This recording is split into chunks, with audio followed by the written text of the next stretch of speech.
ভোটের আগে রাজ্যে আসছে 480 কোম্পানি কেন্দ্রীয় বাহিনী। নির্বাচন কমিশন সূত্রে খবর, বাংলায় আসন্ন বিধানসভা নির্বাচনের আগে এরিয়া ডমিনেশন, নির্বাচনের দিনের বিভিন্ন কাজ, ইভিএম সেন্টার, স্ট্রং রুম, ভোটের গণনা সেন্টারে যথাযথ পর্যবেক্ষণের জন্য প্রাথমিকভাবে 480 কোম্পানি কেন্দ্রীয় বাহিনী মোতায়েনে পথে হাঁটছে স্বরাষ্ট্র মন্ত্রক।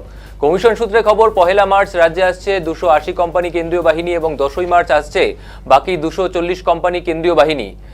এই মুহূর্তে যে বিশেষ গুরুত্বপূর্ণ খবরের দিকে আমরা চোখ রাখছি, ভোটের আগে রাজ্যে আসছে 480 কোম্পানি কেন্দ্রীয় বাহিনী। নির্বাচন কমিশন সূত্রে এমনটাই খবর। বাংলায় আসন্ন বিধানসভা নির্বাচনের আগে এরিয়া ডমিনেশন, নির্বাচনের দিনে বিভিন্ন কাজ, ইভিএম সেন্টার, স্ট্রং রুম, ভোটের গণনা সেন্টারে যথাযথ পর্যবেক্ষণের জন্যই কিন্তু প্রাথমিকভাবে এই 480 কোম্পানি কেন্দ্রীয় বাহিনীর মোতায়েনে পথে হাঁটছে স্বরাষ্ট্র মন্ত্রক। কমিশন সূত্রে খবর, 1 মার্চ আসছে 240 কোম্পানি কেন্দ্রীয় বাহিনী এবং 10 মার্চ আসছে বাকি 240 কোম্পানি কেন্দ্রীয় বাহিনী।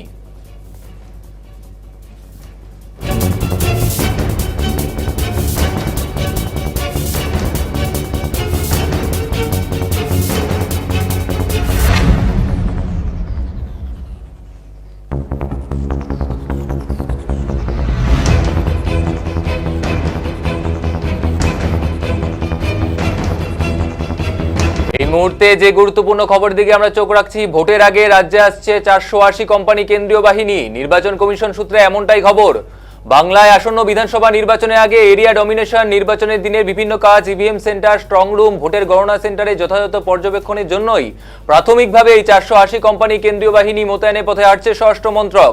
কমিশন সূত্রে খবর, 1 মার্চ রাজ্যে আসছে 240 কোম্পানি কেন্দ্রীয় বাহিনী এবং 10 মার্চ আসছে বাকি 240 কোম্পানি কেন্দ্রীয় বাহিনী।